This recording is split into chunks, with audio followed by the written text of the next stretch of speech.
Mesdames, Messieurs, bonsoir et bienvenue. Vous êtes sur Ziana TV, la chaîne au cœur de la diaspora. Une fois de plus, Mesdames, Messieurs, merci de nous accueillir chez vous. C'était l'entretien spécial puisque mon invité est venu droit du Congo il y a quelques jours. Il est en séjour à Paris. Il est bien normal que nous le recevons puisque vous suivez parfois ses œuvres sur Ziana TV et lui-même vient parfois aussi s'exprimer sur d'autres sujets concernant l'actualité du mouvement qu'il dirige du côté de Pointe-Noire. Mesdames, Messieurs, c'est avec beaucoup d'émotions que je reçois sur le plateau de Ziana TV, ici à Paris, Monsieur Charles Mikungui Londo. Bonsoir.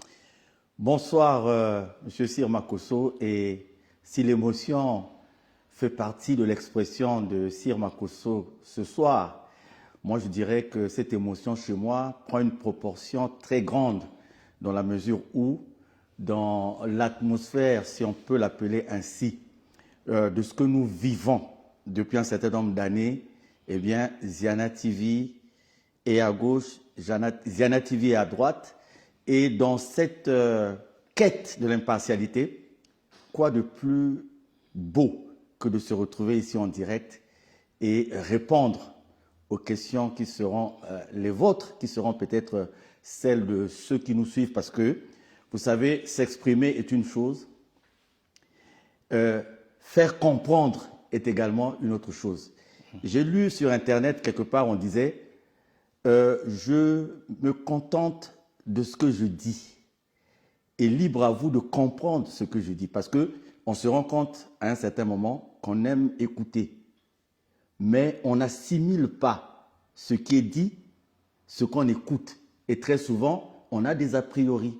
Oui. On se dit, c'est Charles Mikungui qui est là. Eh bien, on a déjà une idée de Charles Mikungui. Et comme on a une idée de Charles Mikungui, ce n'est pas la peine d'écouter ce qu'il va dire. Donc je souhaite, comme c'est une occasion qui est là, oui, que nous puissions prêter l'oreille sans a priori et que nous puissions être dans du concret. Alors je pense que le public de Ziana TV n'a pas beaucoup d'a priori puisque déjà, vous avez une émission qui est produite à RTA OPH, à Cela et nous, que vous animez et qui est diffusée sur Ziana TV. On sait que les audiences sont quand même bonnes, donc je suppose que ceux qui nous suivent en ce moment prêteront oreille à ce que vous allez dire. Alors Charles Mikungui Londo, encore une fois, merci. Nous sommes ici à Paris, c'est la deuxième fois que je vous reçois, on avait déjà fait une émission en ligne. Cette fois-ci, on est comme on dit au Congo, Farah, et on va se dire beaucoup de choses. D'abord, qu'est-ce qui a motivé votre arrivée à Paris? Je tiens à remercier, à dire merci du fond de mon cœur à ces hommes dont Sir Makosso vous faites partie, à ces femmes qui ont eu cette belle initiative, qui a mis notre pays, notre beau pays, le Congo, devant une scène aujourd'hui. Peut-être que quand vous avez lancé cette aventure, j'ai suivi Bijou dire que c'est parti d'une communication sur WhatsApp. Mais aujourd'hui, la dimension prise par cette cérémonie, même nous qui avions été là au Salon Hoche, c'est jusqu'à maintenant, je vous dis, qu'on ne fait que découvrir les côtés encore cachés de la dimension de cet événement. Donc, je tiens à dire merci au comité d'organisation des Lumières du Congo. J'ai je lis des commentaires sur cet événement. Et ce que je voudrais dire, c'est que très souvent, des gens qui ont peur de prendre une initiative, des gens qui ont peur de faire quelque chose de bien, oui, sont toujours les premiers à vouloir dire qu'il aurait fallu faire de telle ou telle façon. Mais ce qui est beau, c'est de voir que pour cette première édition des Lumières du Congo, moi j'ai vécu quelque chose de particulier là où nous étions au Salon Hoche, dans le 8e. J'ai vu beaucoup de visages que beaucoup d'entre nous ont l'habitude de voir sur les chaînes de télévision. Beaucoup de visages que nous voyons dans les réseaux sociaux. Tendances différentes, appréciations différentes, analyses différentes, mais il y a eu une chose qui s'est passée au Salon Hoche. Il y a eu comme une identité, dans laquelle se sont noyées nos divergences, nos différences, et cette impartialité qui est sortie de cette identité nous a présenté un seul gagnant. Et le gagnant ce jour, c'était le Congo, notre beau pays. Et j'ai compris que ce que vous avez fait, c'est pour ce beau pays, le Congo. Et avoir été choisi, parce que ça aussi, il faut le dire, Sir Makosso en face de moi, j'ai suivi le début par les publications qui étaient faites, mais je n'étais pas associé à cet événement. Je me souviens qu'un beau jour, je reçois et Cyr doit avoir même ma réaction à l'instant. Parce que là aussi, peut-être en passant, c'est pour répondre à un certain nombre de publications. Enfin, elles ne sont pas importantes, elles ne sont pas nombreuses. Les publications les plus nombreuses vont plutôt dans le sens d'encourager cet événement. Donc, je me disais que je ne pouvais pas figurer ni parmi, parce que bon, quand vous avez lancé l'initiative, j'ai dit bien, c'est pour les autres. Oui. Et je ne pensais pas être un jour sélectionné ou choisi, et jusqu'au jour où je reçois cette lettre du jury du comité d'organisation. Donc merci, et je suis venu à Paris. Malgré mes occupations, la raison principale, c'était de venir répondre, de soutenir cette initiative. Et voilà, je serais même reparti un peu plus tôt. Et je suis venu donc à Paris pour répondre à cette belle invitation des Lumières du Congo. Et participer à cette cérémonie, pour moi, c'est quelque chose que je vais garder dans ma mémoire pendant très longtemps. Donc la raison principale, c'est celle-là. Et comme j'ai été choisi sur la base de ce que je fais, du combat que je mène, je me souviens, hier ou avant-hier, il y a un frère de Luzolo qui a dit, mais président, toutes les photos que vous publiez, vous êtes en tenue de Luzolo, vous n'avez pas d'autres habits. J'ai dit, mon combat, c'est celui-là.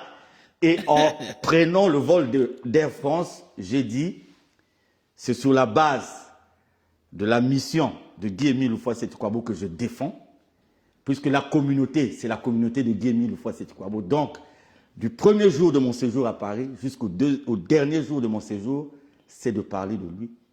C'est de parler de son association, de son nom, de sa mission. Donc voilà, répondre à l'invitation des Lumières du Congo et sur la base de ce combat que nous avons, que nous menons et dans lequel nous sommes engagés en toute sincérité.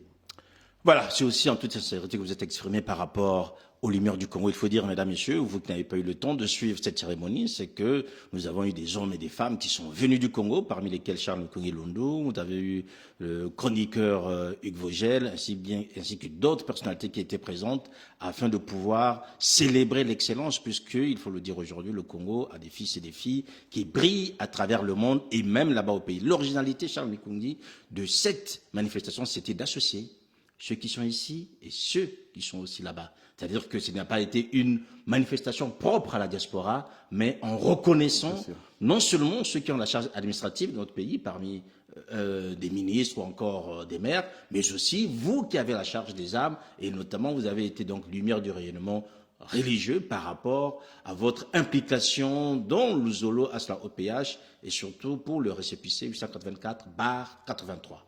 Alors, Charles Nkongi Londo, vous avez évoqué tout à l'heure, on vous a vu ce jour-là, vous étiez sans doute assez distingué puisque vous étiez en costume, mais vous n'aviez pas de cravate. Vous n'aviez pas non plus, je dirais, une chemise ordinaire, mais vous aviez un t-shirt sur lequel on voyait cet homme, Guy-Émile Houphouët-Sétikwabo. On va revenir sur cette actualité parce qu'elle est très importante, pour vous l'avez dit. Ce séjour parisien est aussi marqué par ce travail. Est-ce qu'à Paris, vous avez rencontré les frères? Qui avez-vous rencontré à Paris en marge de cette manifestation à laquelle vous avez participé et qui a motivé votre venue ici à Paris principalement? Voilà, donc je suis arrivé à Paris après une bataille dans laquelle je me suis retrouvé dans une situation de santé qui était difficile. Et j'ai été victime, on a retrouvé dans mon sang quelque chose qui n'était pas bien. Et ce qui a fait que j'ai été évacué à 2 reprises pour traitement à Dakar. Donc en fait, si j'étais resté sur cette considération-là de mon état de santé, je ne serais pas arrivé à Paris. Donc je sors à peine, en tout cas de ce que je pourrais qualifier de calvaire sur le plan de la santé. Et je remercie mon Seigneur et mon Dieu. Je ne vais pas donner les détails au cours de cette émission, mais j'ai un dossier médical bien fourni à ce sujet. Et donc, je suis arrivé ici avec un état de santé qui, c'est vrai, me permet de participer à cette émission. Mais aussi, je me disais qu'après la cérémonie de Lumière du Congo, je devais prendre un temps de repos. Vous savez, si je vais vous dire une chose, je suis arrivé ici en 84 et les 2 premières années, mes 2 premières années en France ont été des années difficiles, ont été des années pénibles. Parce que je suis arrivé par une erreur administrative, je me suis retrouvé sans bourse, sans rien. Et j'étais même prêt à abandonner à l'époque. Je ne suis pas encore dans l'ASLA au PH, je suis dans des maisons ésotériques. Je me suis promené dans le mysticisme et tout. Et j'ai souffert en France. J'ai dû abandonner. Et si ce n'était pas bien que je reniais Dieu à l'époque, eh bien, je crois que mon cadet m'a accompagné au cours de cette émission. Et mon cadet est arrivé ici. L'un de mes cadets, j'en ai 2 ici en France. L'un de mes cadets est venu avec moi. Il est dans les coulisses ici à Ziana TV. C'était une année difficile où j'ai failli même prendre des voies qui n'étaient pas bonnes. Donc, je suis revenu par la suite. À 3 reprises, je suis revenu étudier en France. J'ai travaillé, j'ai vécu. Mais c'est depuis 2014 que j'étais plus revenu en France. D'accord. Donc, j'ai eu des larmes aux yeux quand je suis allé place Trocadéro. Parce qu'à l'époque, quand j'étais dans le dénuement, je m'arrangeais à être là-bas. Et je me souviens d'un mois où j'ai dû, pour me nourrir, me contenter d'un carton de spaghettis qui m'avait été donné par un ami algérien. À l'époque, j'étais dans un foyer de travailleurs immigrés à Carrefour Pléiade, je crois, à Saint-Ouen, si ma mémoire ne me trahit pas. Donc, je suis arrivé, j'ai répondu à l'invitation de Lumière du Congo, et nous avons une forte représentation ici de l'association Nzolamo OPH, notamment à travers la section Péniel. Mais je n'ai pas eu à ce jour encore une rencontre avec tous les frères et sœurs de Péniel. Ce n'est pas parce que je n'ai pas envie de les rencontrer, j'ai envie de les saluer, de les encourager, parce que c'est des gens qui ont tenu le combat, la lutte sur la place de Paris, en particulier en Europe en général. Mais je me suis ménagé un temps de repos pour essayer de ménager aussi l'organisme, parce que vous savez, aujourd'hui, vous allez vous dire, vous avez Dieu avec vous, vous allez sur les rails, à Goussainville, là-bas, vous dites Dieu avec moi, vous vous couchez sur les rails, et le train ne va pas passer sur vous. Donc, nous avons, c'est pas maintenant que je travaille avec Paris ou l'Europe, nous travaillons avec Paris et l'Europe depuis le pays, et nous avons une feuille de route, nous avons tenu une assemblée générale en 2024, octobre, et toutes les sections, aujourd'hui, se sont engagées pour la mise en pratique de ce que nous avons arrêté. Donc, mon arrivée a beaucoup plus un caractère symbolique. Mais sinon, les gens travaillent au jour le jour. Mais même mon cadet qui est là, nous avons des rencontres furtives parce que j'essaie de me ménager un peu, de récupérer, parce que d'ici là, je dois rentrer au pays et être en face de beaucoup d'autres responsabilités dans beaucoup d'autres domaines aussi. Voilà, donc en attendant que vous rentrez au pays, vous allez répondre à mes questions. On va maintenant rentrer dans le dur, comme on dit, revenir sur l'actualité de ASLA au PH. Comment va l'association de Guy-Émile au Congo? Guy-Émile Loufoua-Sétikwabo, donc l'unique président fondateur de son association. Sire, je voudrais aller dans un français facile et dire ceci. Luzolo, c'est simple, ce n'est pas compliqué. Ce n'est pas Charles Mikungi qui se lève un matin, il a eu une vision, il est allé sur une montagne, il y a des feuilles qui ont bougé, à certains moments un ange qui m'a donné un message. Non. Luzolo, ce n'est pas un pasteur qui va se lever un jour, il a créé l'église des illuminés, l'église de ceux qui n'ont pas fait en Jésus et tout. Luzolo, c'est un président fondateur, le seul. Guy-Émile Loufoua-Sétikwabo. Il y a les enseignements, il y a la doctrine, il y a les préceptes. Donc, vous me posez la question de savoir comment se porte l'association Luzolo Amour OPH. Je vais vous répondre comme peut vous répondre un frère, une sœur qui est dans l'association de Guy-Émile Loufoua-Sétikwabo. Parce qu'aujourd'hui, ce ne sont pas tous ceux qui portent cette marinière. Ce ne sont pas tous ceux qui se réclament de l'association qui sont dans l'association Luzolo Amour OPH. Simplement, si vous voulez être reconnu comme étant de l'association Luzolo Amour OPH, oui, la reconnaissance, elle est simple. C'est Guy-Émile Loufoua-Sétikwabo. Qui est-il? Qu'est-ce qu'il a dit? qu'est-ce qu'il a recommandé? Quelles sont ses directives? Il n'y a rien à inventer, il n'y a rien à ajouter. Si vous êtes dedans, vous êtes avec Guy Émile.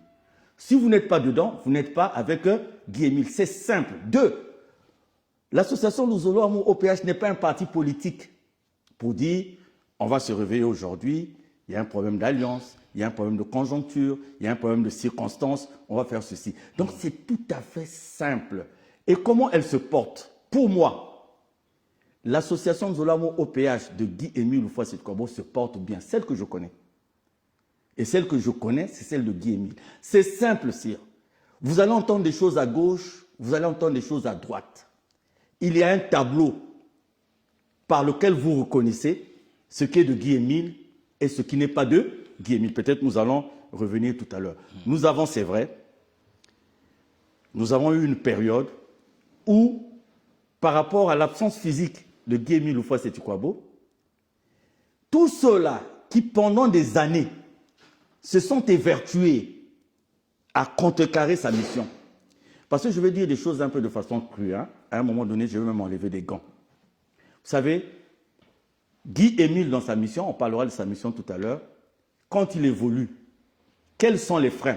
C'est d'abord sa famille biologique. Une bonne partie de sa famille biologique n'a jamais cru en sa divinité. Pour eux, Luzolo, c'est un fonds de commerce. Donc Luzolo avance, ils doivent s'enrichir, ils doivent engranger de l'argent. 2.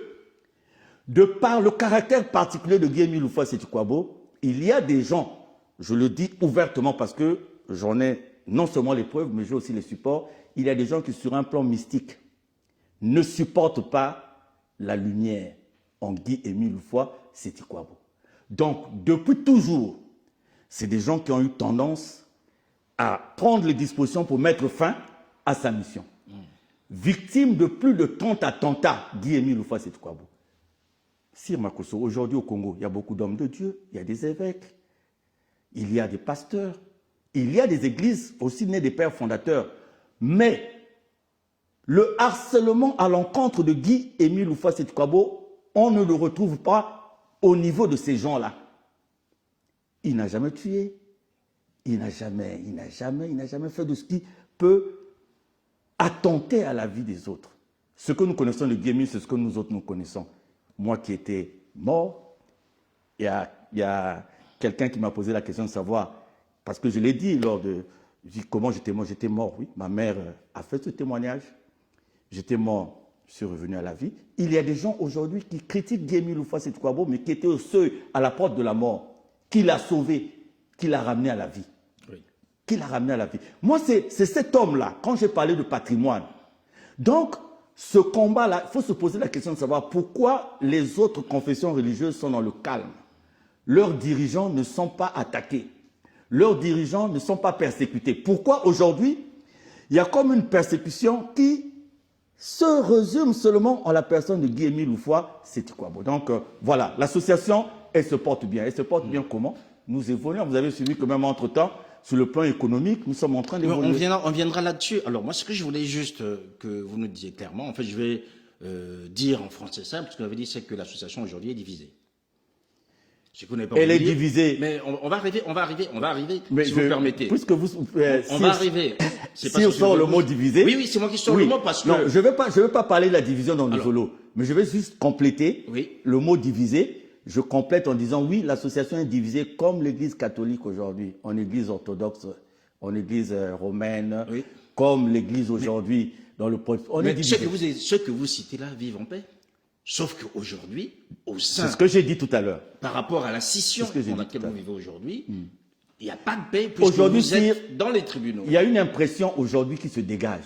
C'est que il y a des gens qui sont dans le faux, dans la démonstration du faux éprouvé, mais qui ont toutes les autorisations, qui ont la facilité d'agir, qui ont la facilité d'évoluer. Et il y a des gens, aujourd'hui, Dieu merci, tout le monde nous donne raison parce que le temps est un juge infaillible.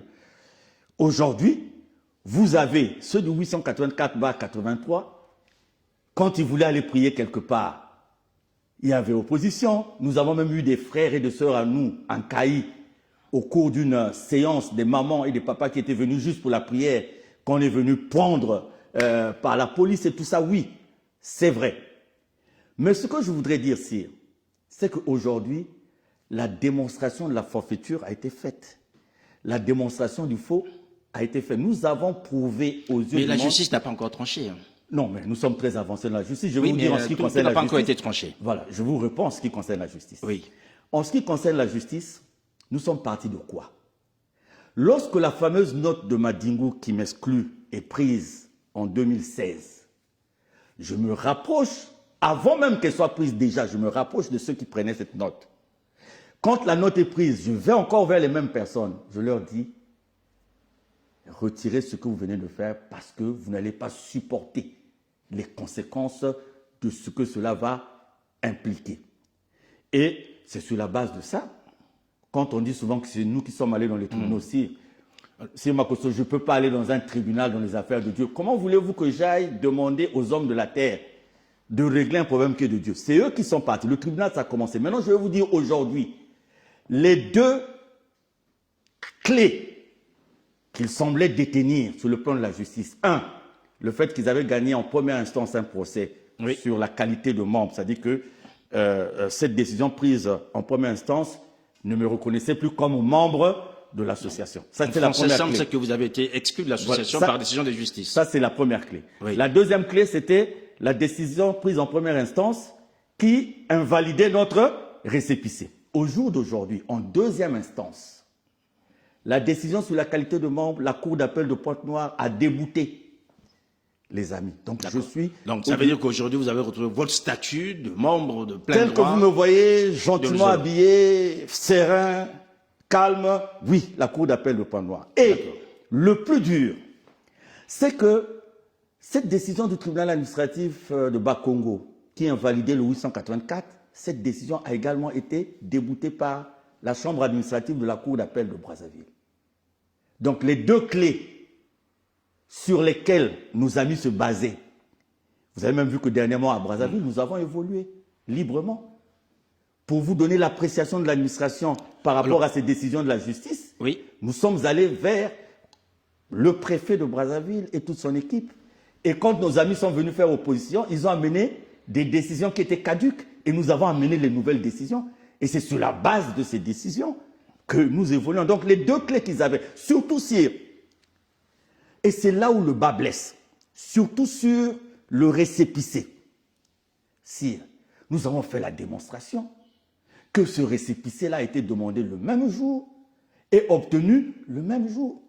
Nous avons pris un huissier de justice, un auxiliaire de justice que nous avons envoyé à la Direction générale de l'administration du territoire qui est allé constater qu'aucun document relevant de leur fameux récépissé n'existait et que le DGAT de l'époque, directeur général de l'administration du territoire, nous avons prouvé le caractère de faux. Et aujourd'hui, si l'on parle de la justice, nous évoluons en toute tranquillité. Mais je suis toujours de celui qui pense que les hommes de la terre, quand ils prennent la décision d'amener les choses de Dieu au niveau des hommes de la terre, à partir de ce moment, ils ne sont pas encore avec Dieu. Alors, Charles Kongilondo, quand on vous entend, on comprend très bien que l'affaire, si affaire il y a de Zolo, ce n'est pas une affaire doctrinale. C'est avant tout des hommes qui se disputent le pouvoir et qui vont recourir à la justice des hommes. Plus qu'aujourd'hui, on vous a suivi à travers plusieurs actualités sur Ziana TV où nous avions constaté que la justice elle-même était manipulée et finalement, aujourd'hui, vous avez toujours eu foi en cette justice, ce qui est assez honorable pour vous, mais en même temps, on se rend bien compte qu'on n'est pas dans une affaire doctrinale, c'est-à-dire que personne, parmi ceux qui sont partis ou ceux qui sont de l'autre côté et vous, personne ne dit que Guy Émile n'a jamais dit ça, donc faisons plus ça. Tout le monde est sur la même voie. Si ce n'est pas doctrinal, c'est quoi finalement? Si les gens se battent pour le pouvoir, je n'en fais pas partie. Je suis à la fin de ma carrière, si on n'avait pas ajouté les 5 ans de ma carrière professionnelle, je crois que j'ai des états de service qui peuvent prouver de ce que j'ai fait. Donc, c'est pas si les gens se battent pour le pouvoir dans le Zolo, moi je ne fais pas partie ici à Makosso. Je vais reprendre, mais je voudrais quand même le dire aussi. Oui. Et aussi en passant, pour la fête du 22 juin de Forces armées congolaises, j'ai été décoré, chevalier dans l'ordre du dévouement national. Ça, c'est en passant. Donc, je n'ai pas besoin de venir chercher le pouvoir ou un bien-être dans le Zolo. J'en ai pas besoin. Je n'ai pas besoin de venir chercher la popularité dans le Zolo. Alors, si on traite la question de Luzolo de façon lapidaire, on ne comprendra pas grand-chose. En fait, aujourd'hui, c'est quoi? Aujourd'hui, il faut faire une différence entre avant l'absence physique et après l'absence physique. Aujourd'hui, on ne peut pas dire que tout le monde dit la même chose, non. Pourquoi j'ai commencé cette émission en disant « Mettons Guy-Émile en face », sa doctrine, ses enseignements. Personne ne peut créer. Aujourd'hui,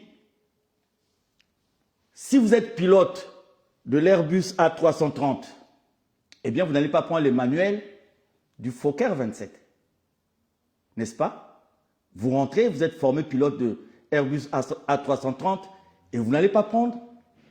A300, Airbus, c'est l'avion. Le Fokker aussi, c'est un avion. Mais ce n'est pas là la même chose. Aujourd'hui, se battre pour la doctrine de Guy-Émile Houphouët-Sétou-Kouabo, c'est deux choses, sire. Si vous reconnaissez ces deux choses en des gens qui disent se battre pour Guy-Émile, ils sont avec Guy-Émile. Si vous ne retrouvez pas ces deux choses, ils ne sont pas avec Guy-Émile. La première des choses, c'est le but de l'association. Dans le but de l'association, c'est le caractère de bienfaisance, parce que nous sommes une association de bienfaisance à caractère spirituel. Le caractère de bienfaisance, c'est construire Luzolo. Aujourd'hui, Luzolo devait avoir des orphelinats, devait avoir comme Caritas, comme donc le maître lui-même, il y a un document, le but de l'association. Il nous demande à nous tous d'oublier nos aises et de le faire. J'arrive, sire. Le deuxième, c'est la propagation des vérités divines de l'heure. Si on veut se reconnaître en Guy-Émile, les deux créneaux sont là. Maintenant, vous parlez de pouvoir, je vais vous répondre. Je vous ai parlé de la famille biologique, qui pour elle, Guy-Émile, l'association, c'est un fonds de commerce, c'est l'argent. Je vous ai parlé du mysticisme. Il y a des gens pour qui Guy-Émile dérange. Sire, il y a des gens qui m'écoutent, qui m'entendent. Parce que la gravité du problème, ceux qui parlent à gauche et à droite ne vivent pas la réalité de ce qui se passe. À travers un exemple, je vais démontrer un peu la gravité de ce que nous vivons. Vous savez, il y a des gens qui sont venus avec des sommes énormes pour qu'on leur donne des ossements de Guy-Émile Houphouët-Sétou-Kouabo.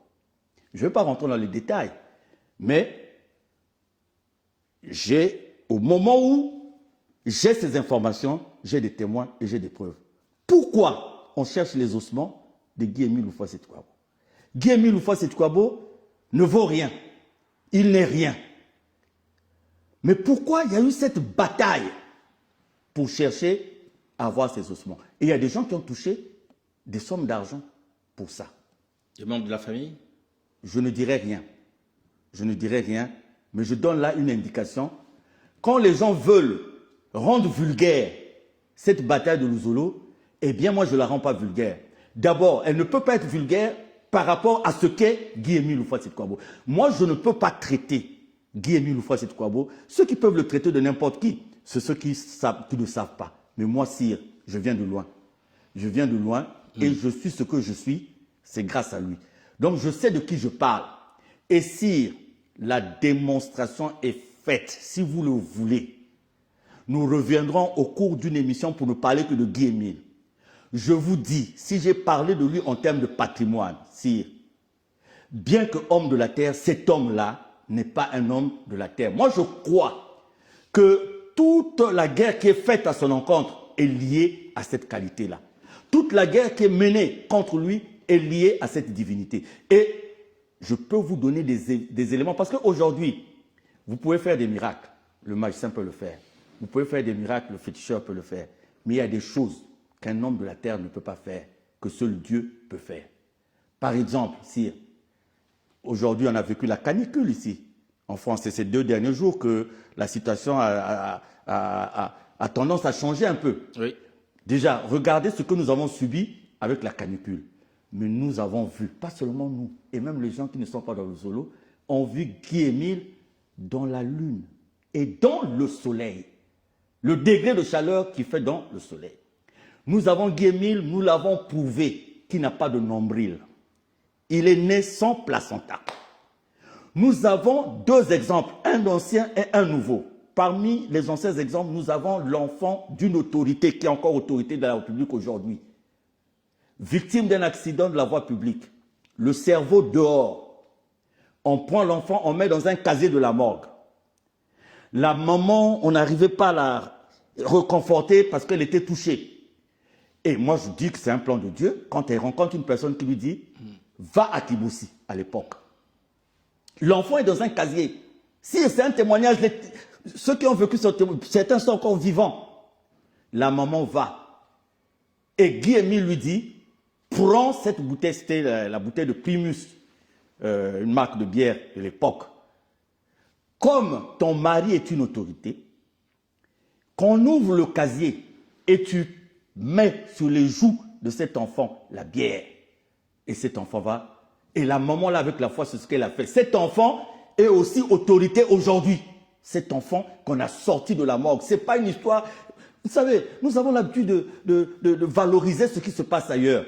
Deuxième exemple, récemment à Pointe-Noire. Vous allez dire, ça, c'était un vieux exemple. À Pointe-Noire, c'est une sœur de Luzolo. Accouchement par voie haute, donc par césarienne.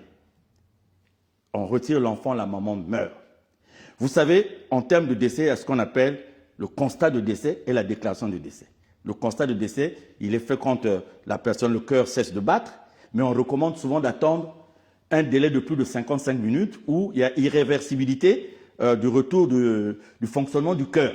Donc, 2 heures après, puisqu'il y a un principe chez nous, quand quelqu'un meurt dans un établissement hospitalier à la maison, il faut attendre que le corbillard parte des pompes funèbres pour venir. Donc, le chauffeur du corbillard vient. Ça se passe à Pointe-Noire-Cyr, c'est pas créé, c'est pas... Je suis tellement content de le dire, parce que pour un rien qui se passe en Asie, on s'agite. Pour un rien qui se passe... Donc, le chauffeur du corbillard, à l'entrée de la morgue, c'est un papa qui l'arrête. Il dit, descends ma fille de ton corbillard. Le chauffeur est vivant encore. Descends la fille de ton corbillard. Il dit au papa, la quitte là. Alors, lui-même le chauffeur, il dit qu'il est pris comme par, il est comme hypnotisé. Et on ouvre le corbillard, cette sœur respirait. Le souffle de vie était revenu. Et cette sœur vit.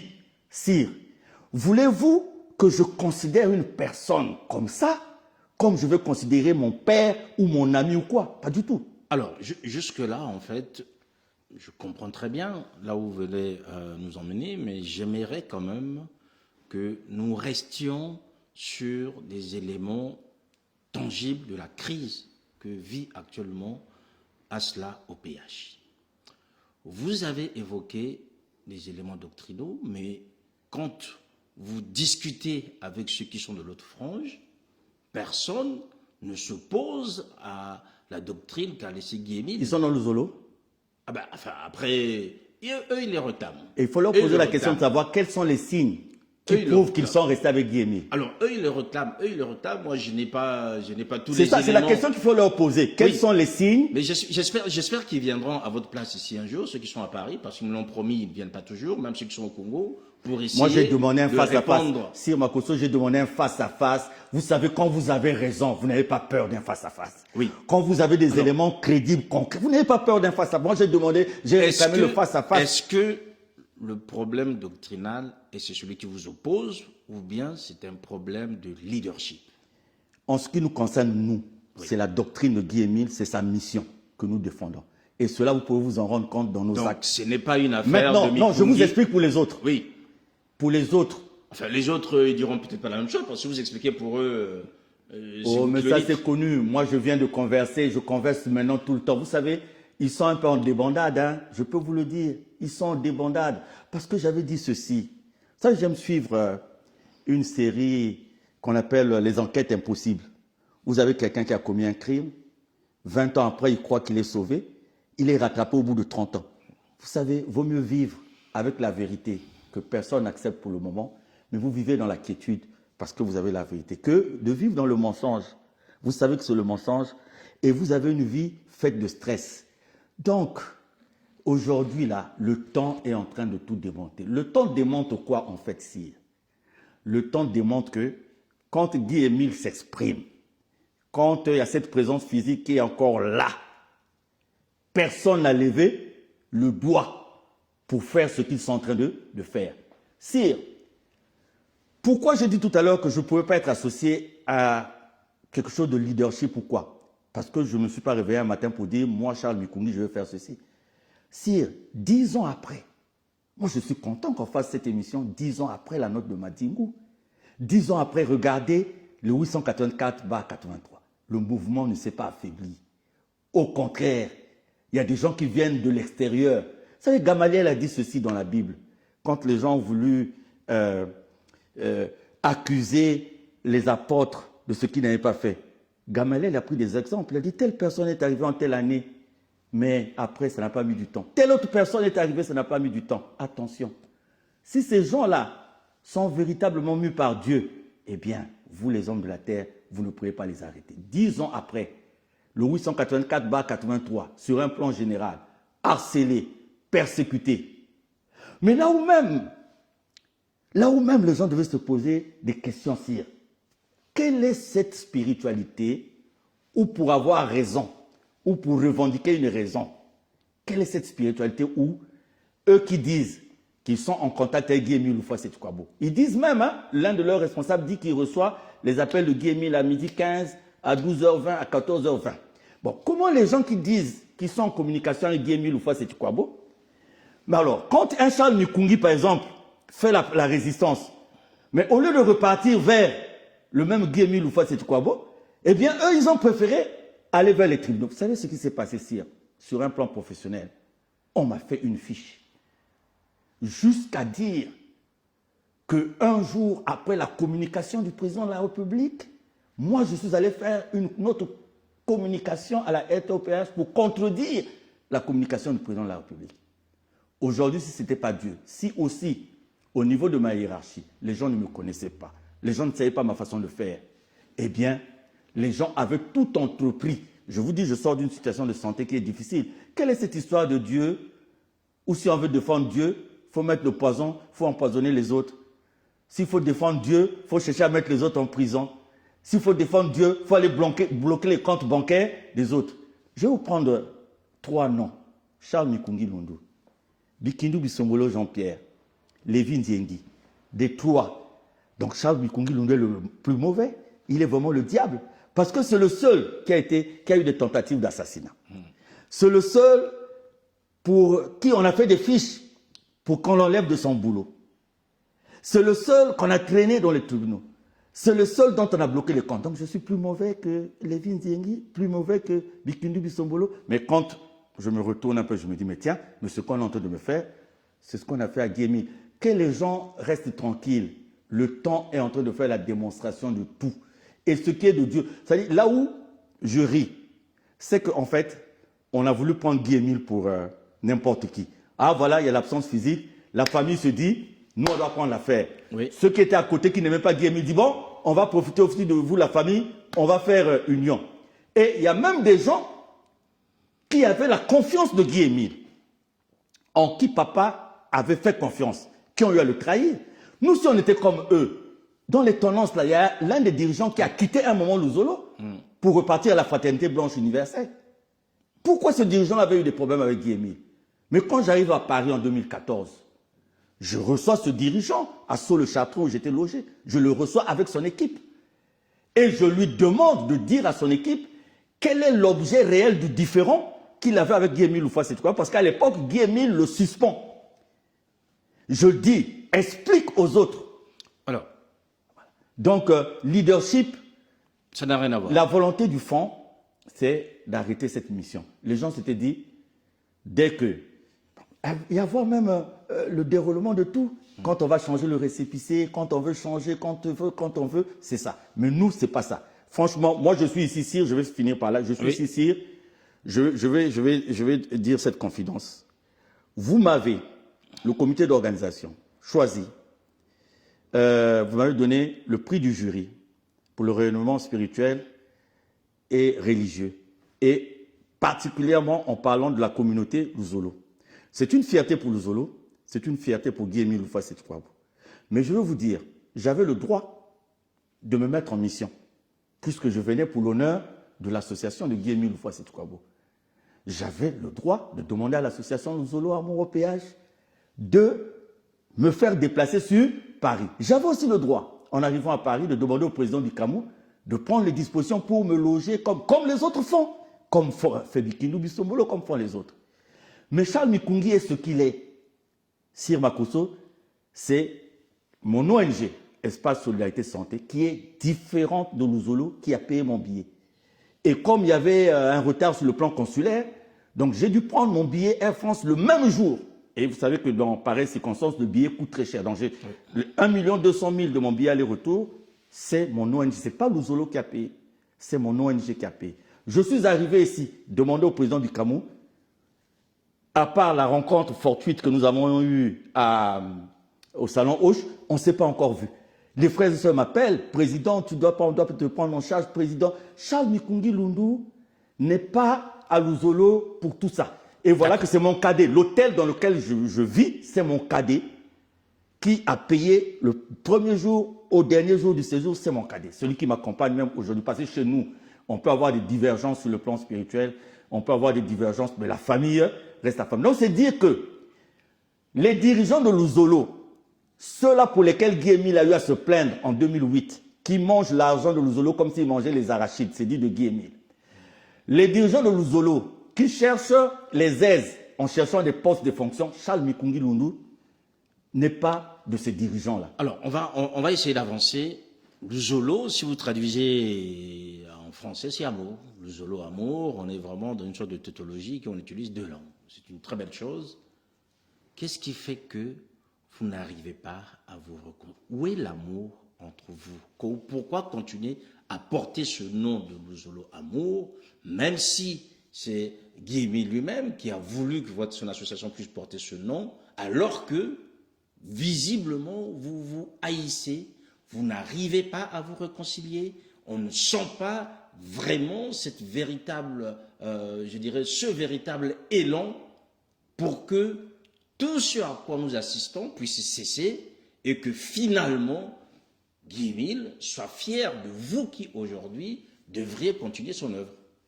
Bien que ce ne soit pas moi qui pose des questions, mais je peux peut-être pour m'aider à répondre, est-ce que Sir Makosso peut me dire si Dieu est amour? C'est ce qui est écrit Dieu est amour. Dans les écrits bibliques. Jésus est amour. Donc le nom que nous portons est de Dieu. Alors, pourquoi les protestants n'arrivent pas à se réconcilier avec les catholiques? Pourtant, c'est le même Dieu qui est amour. Aujourd'hui, ils ont trouvé un espace de réconciliation qui est l'œcuménisme. L'œcuménisme, c'est juste un regroupement, un regroupement de contraires. Mais c'est au moins un regroupement qui leur permet de Donc ça peut dire que le catholique aujourd'hui peut être protestant. Ça, et que le protestant peut être on va rentrer sur le plan doctrinal. Mais quel est le bien fondé d'être dans un formalisme? Charles Mikungi, s'il vous plaît. Le communisme aujourd'hui est un espace de dialogue des religions qui ont doctrinalement des différences qui fassent en sorte que chacun reste plus ou moins dans sa cuisine doctrinale. C'est une chose. Mais si vous partez sur ce plan écuménique, moi j'aimerais bien que vous nous disiez aujourd'hui quel est l'espace, vous, qui vous permet de vous retrouver avec ceux qui sont, je dirais, en train de mêler le schisme que nous constatons. Les pharisiens arrivent et on les retrouve dans les temples. Le temple, il nous est dit que le temple, c'est la demeure de Dieu. Quand Jésus arrive, lui qui est Dieu, ceux qui disaient qu'ils étaient les maîtres, les gardiens de son temple, ont refusé l'accès au temple aux propriétaires, soi-disant qui aimaient. Sire, le Zolo n'est pas un parti politique. On dit, voilà, on est passé par telle étape, on va se réconcilier. La seule réconciliation possible, c'est de revenir aux idéaux du président fondateur. Faire sa volonté, accepter ce qu'il a dit. Parce que nous avons un texte que le maître a demandé que nous puissions lire au cours de toutes les séances. Ça s'appelle le texte d'engagement. Voilà la clé. Nous allons nous réconcilier pourquoi? Pour aller à des élections? Nous allons nous réconcilier pourquoi? Mais l'unique réconciliation, c'est celui qui sent, qui s'est éloigné de la voie du maître, il revient à la voie du maître. Moi, je vais me réconcilier, ce n'est pas mon association. Quelle responsabilité je vais prendre d'aller demander aux gens, quand Guy Émile parle de son éternité, quand Guy Émile parle de diriger son association de génération en génération, quand Guy Émile affirme sa divinité, il dit si vous voulez connaître qui je suis, ce n'est pas quelqu'un qui crée, c'est lui, c'est sa voix. Les supports sont là. Si vous voulez connaître, sire, moi je suis, je veux le dire, et c'est pour ça que je n'ai pas eu honte de prononcer son nom lors de la soirée des Lumières. Je n'ai pas eu honte.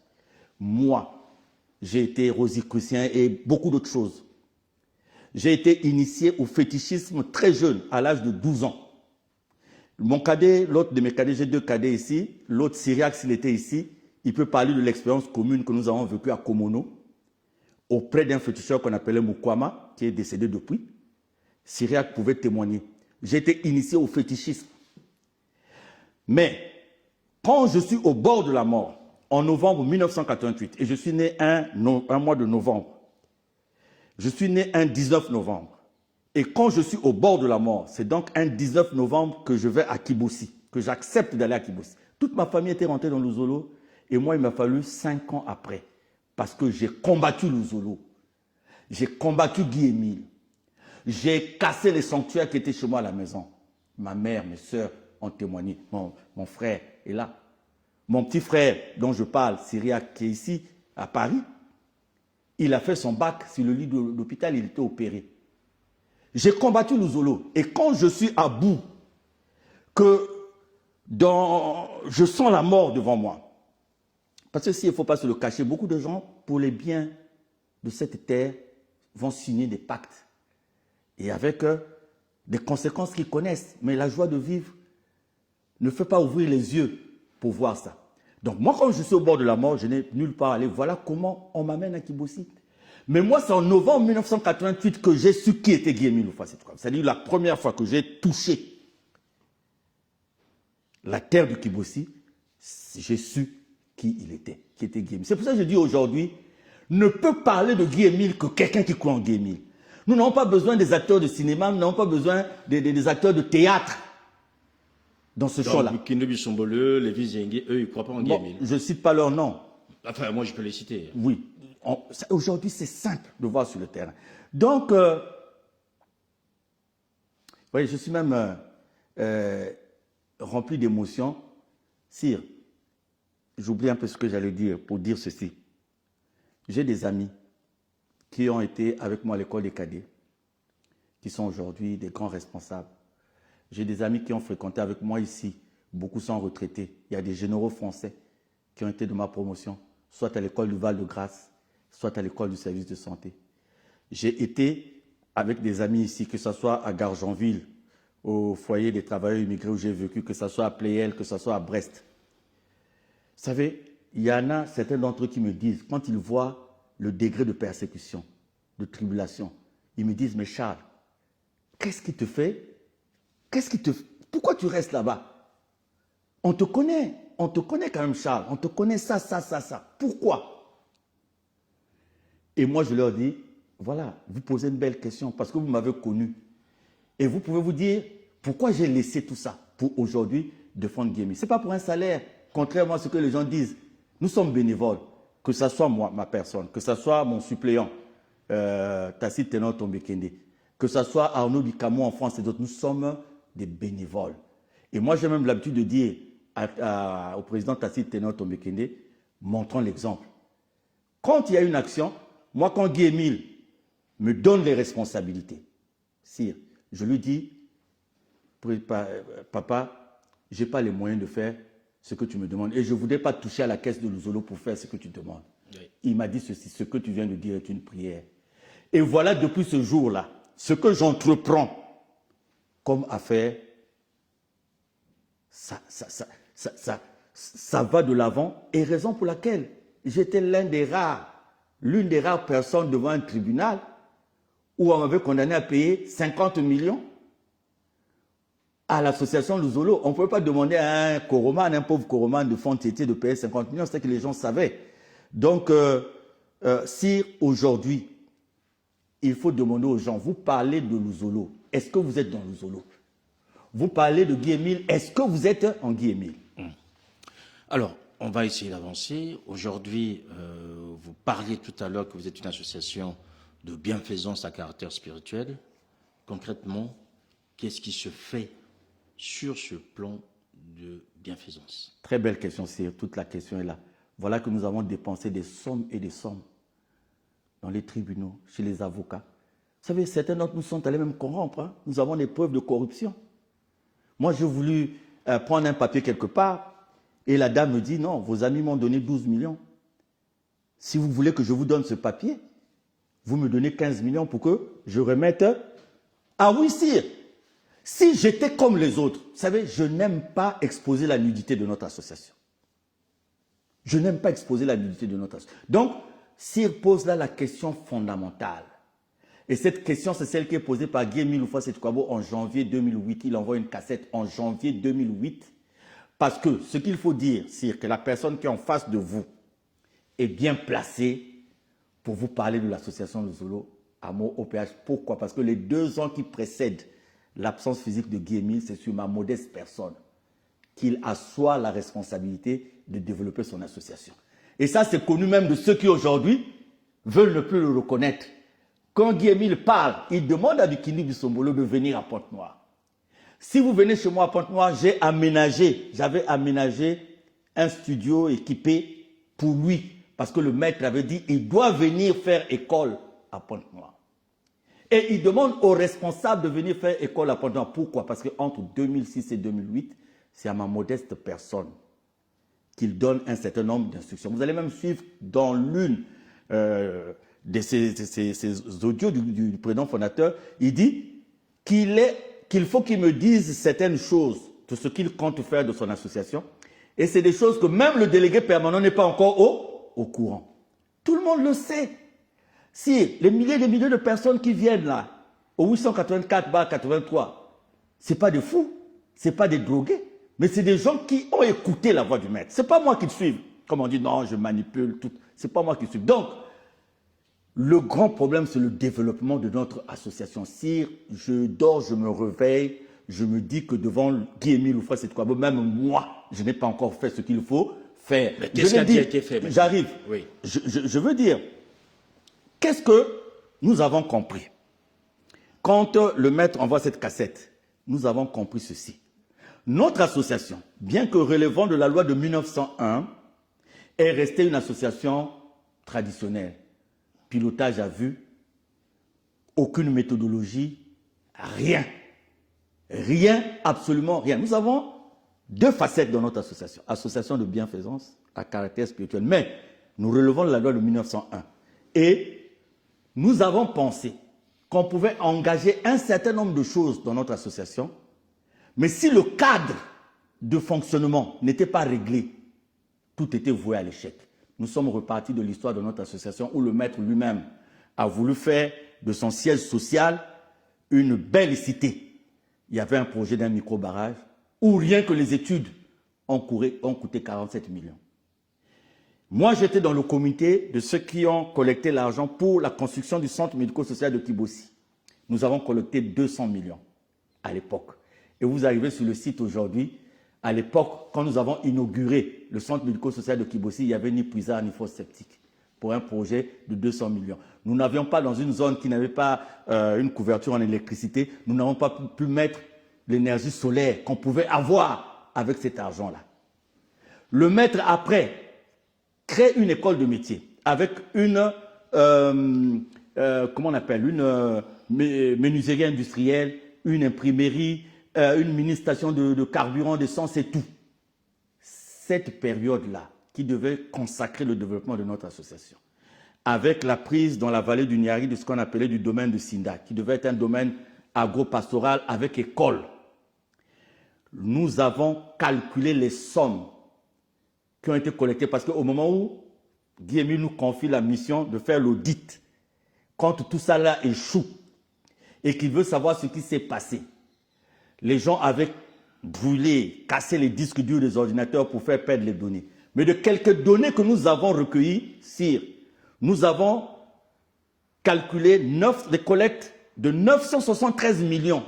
Non, 900, il manquait 13 millions, donc 900, il manquait 13 millions pour faire le milliard. 987. Ça, c'est ce que nous avons retrouvé, des éléments que nous avons retrouvés. Donc sinon, ça veut dire qu'on avait collecté plus.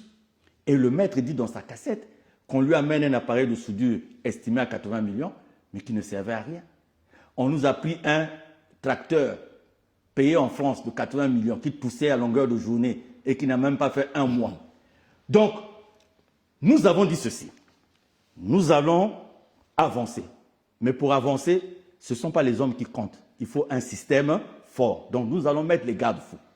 Voilà l'objet de l'Assemblée générale que nous avons tenue en octobre 2024, qui a fait d'abord l'autopsie de l'association. Et aujourd'hui, nous avons mis des structures qui contrôlent les finances et nous avons commencé à propulser le développement au niveau de notre association. Sortir des collectes, des tisanies que les frères et sœurs donnent. Qu'est-ce que le 884/83 a fait aujourd'hui? Nous avons des structures qui relèvent de nous. Nous avons assuré d'abord la remise en état de ces structures. Il s'agit par exemple de la clinique Luzolo, aujourd'hui, très bien équipée, et qui est dans un quartier populaire.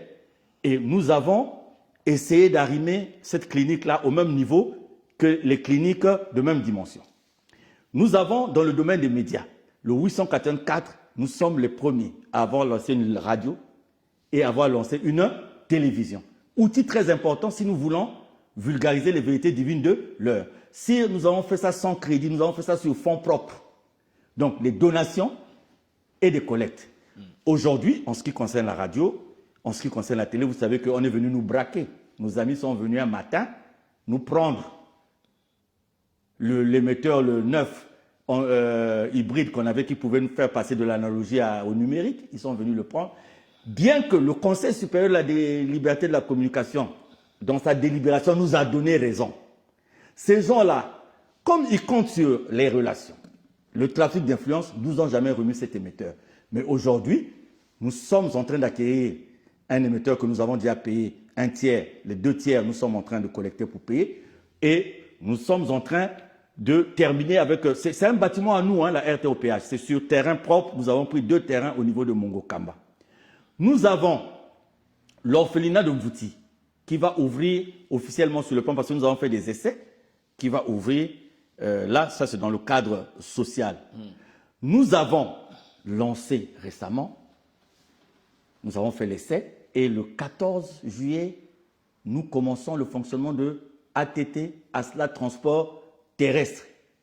Il y a 2 bus qui sont arrivés, il y en a un autre qui va arriver d'ici là, et un 4e, et nous avons, avec les autorités municipales de Mvouti, nous allons ajouter au fonctionnement de cette compagnie un relais. Parce que vous savez, entre Pointe-Noire et Dolisie, vous pouvez rouler, il n'y a pas de relais digne de ce nom, où les gens peuvent vraiment se recréer, les véhicules peuvent refaire le plein et tout. Donc nous avons ce projet qui est déjà en cours. Et nous avons constaté quoi, sire? Tous ceux qui parlent de défendre Guy Émile aujourd'hui, à travers le monde, toutes nos sections, la plupart n'avaient pas de papier. Et si elles avaient des papiers, c'était au nom des individus. Donc, ces papiers-là, les récépissés que les gens avaient à l'étranger n'avaient aucun lien avec la maison mère. Donc, nous avons entrepris de faire reconnaître notre association à travers le monde en les rattachant à la maison mère. Parce que si on est bloqué au Congo, comme c'est le cas aujourd'hui, oui, ailleurs, tel qu'au Sénégal, nous avons eu la reconnaissance au niveau du ministère de l'Intérieur. Donc, au Sénégal, nous sommes maintenant, nous allons évoluer dans le cadre des partenariats et tout. Donc, nous n'avons pas fait grand-chose, mais on peut faire la différence entre ceux qui ont passé leur temps. Aujourd'hui, les terrains de Luzolo sont vendus. Les gens de l'autre côté vendent les terrains de Luzolo. J'ai été saisi dernièrement par un notaire sur le site de Luzolo, un des sites de Luzolo à Brazzaville. Les gens ont vendu les terrains. Et comme l'acheteur voulait des garanties, il s'est associé les services d'un notaire. Et le notaire m'a appelé pour dire: mais écoutez, on est en train de vendre à temps. Donc, pendant que nous, on construit, les autres vendent. Oui. Et donc, nous ne sommes pas encore arrivés là où il faut arriver, mais je crois que la première des choses, c'était de faire que personne ne décide de quelque chose sans pour autant qu'il y ait un cadre établi. Maintenant, nous avons une direction générale du budget, finance, économie. Donc, nous commençons à gérer notre argent, c'est-à-dire que les gens ne dépensent plus comme il faut. Nous fonctionnons maintenant avec budget prévisionnel, nous fonctionnons maintenant avec une feuille de route.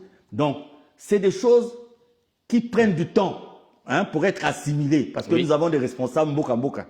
Nous avons créé un centre de formation qui a ouvert les portes pour former nos responsables pour qu'ils s'adaptent à cette nouvelle donne. Alors, tout ce que vous avez décrit là, c'est une de très bonne réalisation, et je vous félicite, sauf que cela ne fait pas que les autres puissent quitter Bikeno Bisombolo et Lévi Zengi pour venir vers vous. Est-ce qu'aujourd'hui, vous pensez que, puisque l'association à deux pieds. Vous avez le volet spirituel et le volet bienfaisance. On voit très bien le volet spirituel ne pose pas en soi de problème. Le volet bienfaisance est en train de bien marcher, mais ça devrait peut-être ceux qui sont de l'autre côté, qui sont en manque, puisque finalement, si les autres vendent, vous construisez. On comprend très bien qu'il y a un problème sur ce point-là par rapport au travail que fait aujourd'hui M. Bikendi Bissombolo et Lévin Zengi, sinon tous les autres. Est-ce que vous constatez que sur ce volet bienfaisance, il y a des frères et sœurs qui vous rejoignent désormais parce qu'ils estiment que vous êtes sur la bonne voie? Exactement. J'ai reçu un responsable du 004 il n'y a pas longtemps. Et vous savez, beaucoup d'entre eux disent, hein, ils savent, ils connaissent la vérité. Mais vous savez, il y a un attachement à leur niveau. Quand vous prenez par exemple, là-bas on fonctionne en termes de laboratoire. S'il vient de nous rejoindre, il n'a pas de boulot, on lui trouve un boulot. Dès qu'on vous trouve le boulot, vous êtes attaché. Parce qu'on vous dit le jour où vous quittez le boulot, le jour où vous quittez là où nous sommes, c'est un laboratoire. Moi je les connais ici, je les connais. Il y a des gens qui viennent me dire, papa président, on sait que vous êtes dans la raison. Mais comme par exemple les enfants, certains enfants à Dakar, ils disent, papa m'a dit, si on te voit dans une photo avec le prénom Mikungi, on t'envoie plus le western, il n'y a plus de western et toi on te coupe tout. Et l'enfant me dit, papa, moi je te comprends, mais il y a ceci. Sire, chez mon ami par exemple Lévin Zengi, il y a combien de gens? Je pourrais envoyer des images, il y a combien de gens? Ils sont combien? Si ce n'est pas l'entêtement, je ne sais pas à quoi ça ressemble. Aujourd'hui, nous, pourquoi on ne se préoccupe pas de ce qu'ils font? Le 004 peut venir prier à Point-Noir. Nous n'irons jamais voir une autorité de Point-Noir parce que pour nous, c'est un non-événement. C'est-à-dire, non seulement, ils sont peut-être même pas un dixième de ce que nous sommes, c'est des grosses gueules. C'est des grosses gueules parce qu'ils ont la famille. Il y a un qui avait même dit, Moukena a une famille à nénénéné. Il y a un qui a dit, ah, sa famille, c'est... Vous savez, c'est quelqu'un qui dit, c'est là où, quelqu'un qui dit, dans les médias, à la télévision, que je suis allé au bureau de tel président de la cour d'appel. Il ne voulait pas me recevoir. J'ai dit, dites-lui que c'est un tel. Et je suis rentré, je lui ai dit, en France, ici, là où vous êtes, est-ce qu'une autorité administrative peut venir parler ainsi d'un responsable de la magistrature et puis on va le laisser tomber? Mais récemment à Brazzaville, j'ai discuté avec une autorité qui voulait comprendre, puisque quand nous voulions évoluer, les gens sont venus faire opposition, ils voulaient comprendre. Quand je discute avec lui, il me dit, le lendemain, il me rappelle, il me dit, mais Charles, j'ai compris votre problème. Parce que le monsieur qui est venu ici, au lieu de se présenter comme étant membre de Luzolo, il se présentait comme étant l'oncle de quelqu'un. Et il m'a dit, si vous laissez évoluer ces gens-là, vous allez subir ce que les autres ont subi. Ils ont perdu leur poste. Ça, c'est dit par un responsable de Brazzaville qui me dit, c'est quand ce monsieur-là sort ça, je dis, mais ouais, qu'est-ce que la spiritualité a à voir avec l'oncle 2 et que si moi, je vous fais passer, je vais perdre mon poste. Et il a dit, ce responsable-là, il a répondu à ce monsieur, je prends ça sur moi. Parce que dans les faits, je ne vois pas dans les faits ce qui fait que les autres ne puissent pas prier. Aujourd'hui, puisque nous arrivons bientôt à la fin de cet échange, on ne va pas rentrer dans toute la doctrine, on l'a déjà évoqué un certain nombre d'éléments, mais Charles Nkogi-Londo, Luzolo est en train de s'installer à travers le monde. Aujourd'hui, nous savons qu'au Congo, il y a 2 récépissés, en France aussi, il y a eu scission. Quel est l'état de Luzolo dans les autres pays, notamment ceux que vous visitez ou ceux qui sont alliés à Ararat? Mon souhait en France, c'est que demain après-demain, que dans les sections Luzolo de la France, on ne retrouve pas que des Massengo, des Mbemba, mais qu'on retrouve des Dupont, de M. Croissant, c'est-à-dire qu'on retrouve des Français de souche quand même. C'est que tous vous êtes des Français. Mais en fait, Luzolo, longtemps, dans beaucoup de pays, ça a été le fait des étudiants, des Congolais qui évoluaient déjà dans Luzolo, qui sont arrivés dans ces pays. Aujourd'hui, j'ai demandé aux différents responsables de ce pays de me faire un bilan. Et le bilan, c'est quoi? Vous êtes en Turquie? Oui. Depuis combien d'années? Tant d'années. Est-ce que vous avez un siège? Non, vous n'avez pas un siège. Qu'est-ce que vous faites pour avoir un siège? Parce qu'aujourd'hui, il y a une vitrine. Quand vous allez vous parler de Luzolo, au moment des nouvelles technologies de l'information, on cherche le portail officiel de Luzolo qui montre, voilà, Charles Mikungi, président adjoint de Luzolo au Congo et dans le monde, il arrive en France, mais il faut qu'il se rende au siège de Luzolo à Paris. Il faut qu'il se rende pour un problème de respectabilité, de dignité de l'association. Donc, c'est ce qu'on disait là, le fameux bilan, c'est ça. Les sièges. Quel est l'impact du message de Luzolo? C'est dimanche, je crois.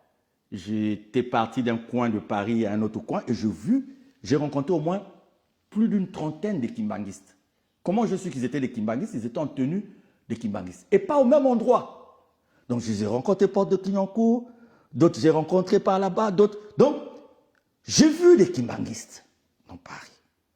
Et, quelque part, j'ai vu le défilé des kimbanguistes à Londres.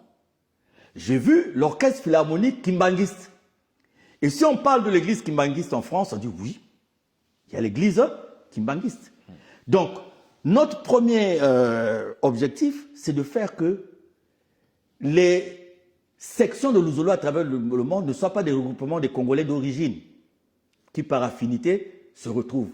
Mais que le résultat de ce travail, c'est de voir qu'il y a un dommage à Paris.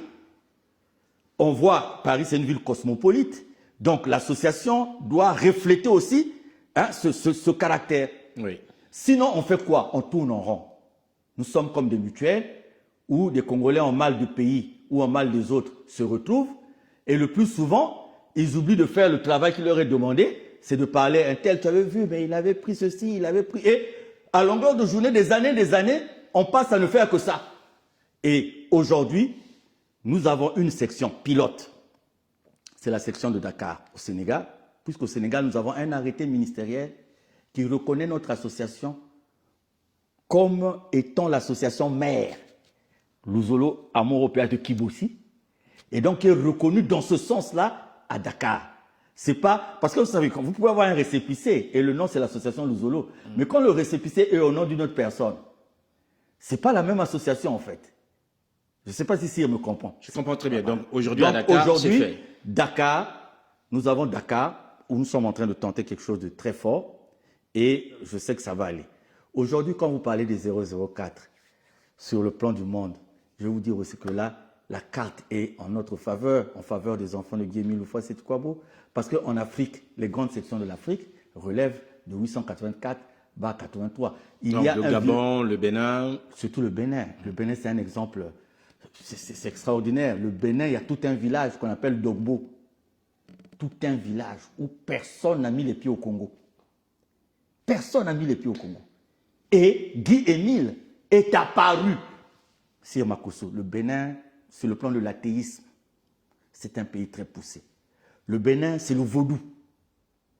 Et au Bénin, nous avons un frère béninois de nom Antoine Apoignon qui est allé donner de la biramycine à un vaudou, un maître vaudou décédé et qui est revenu à la vie. J'ai visité cette localité de Dogbo. J'ai vu des Béninois au-delà de 80, presque une centaine, qui n'ont jamais mis les pieds au Congo. Mais la foi se résume dans le fait qu'ils vivent au jour le jour la présence de Guy Émile Loufoua Sétou-Kouabo. Et nous avons, toujours au Bénin, nous avons un centre médico-social, c'est vrai qu'il est un peu à l'abandon aujourd'hui parce que tellement que nous avons passé le temps dans les tribunaux à dépenser l'argent, nous avons une famille noble, très attachée à notre association, qui a construit un centre médico-social à Glogodomé. Et c'était à l'association de prendre le relais, de faire avancer. Donc, nous sommes là, mais tant qu'on n'avait pas mis ces bases-là, issues de l'Assemblée générale d'octobre 2024, on ne peut pas avancer parce que maintenant, personne ne peut commettre sans pour autant qu'il y ait une sanction. Personne ne peut prendre une décision si ça ne relève pas de ce qui a été prévu dans la feuille de route et tout. Et maintenant, Sir Makosso, si nous avons investi plus d'une centaine de millions pour la RTOPH sur fonds propres, la compagnie de transport qui est là, c'est aussi sur fonds propres, l'orphelinat de Mvouti, c'est aussi sur fonds propres, et nous allons essayer d'accélérer les projets parce que nous allons repartir à Kibossi. Et nous allons accélérer les projets parce que les grands projets, ça sera Kibossi. Kibossi, tous ceux qui parlent qu'ils ont des grandes familles, là, ils relèvent de telles familles, des familles des gens qui ont l'argent. Mais pourquoi ils n'ont pas mis une route entre Koubola et Kibossi? Pourquoi à Kibossi, aujourd'hui, il n'y a pas le micro-barrage? Eux qui disent appartenir à des familles bien aisées et tout, mais ils devaient aider Guy Émile à construire son association. Charles Kouilondo, on va terminer cet échange sur un sujet qui préoccupe beaucoup d'observateurs de l'Uzolo. On va parler de la biéramicine. Il faut parler, c'est de la bière, en fait, qui est administrée. Et il y a eu des reportages, je pense que vous les avez vus, où on voyait des enfants en train de boire de l'alcool, qui est qualifié de l'alcool, où on voyait des personnes en train de s'en préférer. Et on vous accuse en disant, ben voilà, cette association favorise l'alcoolisme, puisque c'est la bière qui est donnée aux petits-enfants, aux grands, et tout ça. Comment est-ce que vous justifiez ça? Si je comprends bien sur le plan doctrinal, on l'entend, mais en même temps, ça reste de l'alcool, puisque ce n'est pas vous qui brassez ces bières-là, c'est des bières qui sont brassées par des sociétés qui font l'objet d'un achat, qu'on ramène et que les gens consomment en masse et en quantité très importante. Est-ce que sur ce volet santé, vous êtes un homme de la santé, vous connaissez très bien, est-ce que sur ce volet santé, il y a eu une préoccupation pour vous, ou bien ça reste un élément qui rentre en fait dans la doctrine, puisque l'enfant qui a été du grand patron qui avait été ressuscité, ou qui est revenu à la vie, a fait aussi l'objet, je dirais, d'une dégustation, on dirait ici, puisque l'on ne peut pas boire, de la biéramicine. Voilà, nous étions à 2 doigts d'engager une action en justice contre une certaine chaîne. Oui. Et nous avons reçu la visite d'un jeune frère, caméraman, qui est venu s'exprimer en ces termes. Il nous a dit, je veux faire un reportage sur l'Uzolo, sur ce que vous êtes. Donc, ce n'était pas des images volées. J'arrive. Donc, et nous, on lui pose la question de savoir quelle est la motivation. Il dit non, non, non, en tout cas, le Dombage, c'est une bonne musique, nous voulons faire la promotion. C'est comme ça qu'il dit, nous voulons faire la promotion de l'association. On se concerte et on s'attendait à ce qu'il nous pose des questions sur Guy Émile, sur la doctrine et tout. Bon, il l'a fait. Mais il avait en fait un autre objectif, faire le buzz. Et quelque temps après, même moi, dans un aéroport africain, j'ai été bloqué pendant 2 heures du temps. Parce que quand je donne mon passeport, on dit c'est l'homme de la bière. Et j'ai été bloqué dans un aéroport à cause de ce reportage-là. L'homme de la bière. L'homme de la bière. Et tous les policiers qui étaient là sont venus. Donc, à l'aéroport, là, c'était... Donc, sire, la souveraineté de Dieu, un aveugle-né. Est-ce qu'on connaît un ophtalmologue aujourd'hui qui peut traiter la maladie des yeux avec la salive et la boue? Est-ce qu'on peut aller chez un ophtalmo? Il va dire, bon, je prends ma salive, je prends la boue, je vous soigne. Ça n'existe pas. Mais Dieu a guéri un aveugle-né de par la salive et la boue. Aujourd'hui, ce traitement-là, en ophtalmologie, je ne sais pas s'il existe, c'est la souveraineté de Dieu. La biéramicine fait partie de la doctrine. Non pas pour faire saouler les enfants ou pour faire saouler qui que ce soit. Le principe de la biéramicine, c'est 3 gorgées. Sire Makosso, charité bien ordonnée commence par soi-même. Quand vous suivez beaucoup de mes exhortations, je m'insurge contre la déformation qui a été faite de la consommation de la biéramicine. Même au milieu, c'est nous-mêmes d'abord, nous sommes les premiers à l'Uzolo de montrer un nouveau visage de la biéramicine. Nous sommes les premiers à l'Uzolo de montrer aux gens un certain mauvais côté de la biéramicine, alors qu'au départ, ce n'est pas ça, c'est 3 gorgées. Regardez même quand nous sommes nombreux, combien de bouteilles pour que chacun puisse se saouler. Il y a des moments seulement à Pointe-Noire. Rien que le culte de Pointe-Noire un dimanche, on arrive à 9000 personnes. Donc, croyez-vous, il y a un dépôt qui est capable de venir nous livrer 9000 bouteilles? Non. Donc, il y a des gens, c'est comme je disais tout à l'heure, qu'est-ce que vous allez attendre de quelqu'un qui s'est empuffé de bière? Vous allez attendre quoi de lui, de la doctrine de Guy Émile, sinon d'indexer Mikungi et tout? Nous combattons ça. Et pour dire aux gens que la biéramicine, c'est pour ça que nous l'appelons biéramicine. Bière, nous avons ajouté ce terme de galénique pour faire biéramicine. C'est fait partie de la doctrine. On en prend 3 gorgées. Et les preuves des guérisons et autres sont là. Donc c'est exagéré de dire que nous faisons boire les petits-enfants. Mais moi j'ai eu, un enfant de je ne sais pas quel âge, cancer, et il était soigné à la chimiothérapie. Mais la chimio, quelque part, c'est un poison. Il y a des effets la chimio, quelque part, c'est un poison. Oui. Mais, ça reste une prescription médicale, hein, la chimio. écoutez, Ce qui n'est pas la bière. aujourd'hui, dans la Bible, Paul dit à Timothée, hein, Timothée, pour tes maux de ventre, ne prends pas que de l'eau, mais prends un peu de vin. C'est dans la Bible. Pourquoi la Bible demande, interdit l'exagération? On ne peut exagérer que ce qui est autorisé, non?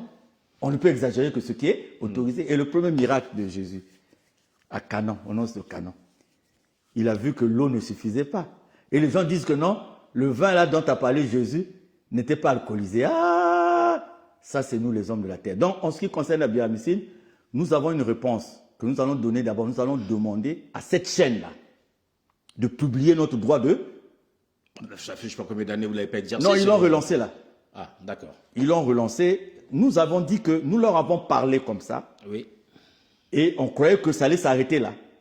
Mais ils ont relancé. Mais pour la biramycine... C'est une chaîne locale? Bon, je ne dis pas son nom. Non, on ne dirait pas le nom, mais c'est juste pour dire que c'est une chaîne locale. Internationale. Oui, ok. Internationale. Mais qui a été fait par des acteurs locaux. Exactement. Qui avait même son siège, entre-temps, à Pointe-Noire. Oui, et qui est maintenant du côté de Lyon. Petit à petit, on risque d'arriver à la divulgation du nom. Puisque je ne veux pas le dire, bon, on ne le dirait pas, mais on va déjà se laisser. Alors, donc, aujourd'hui, vous nous dites, Charles Nkoulundou, que la consommation de la bière... Biramycine. Enfin, je vais d'abord parler tel que les gens l'entendent.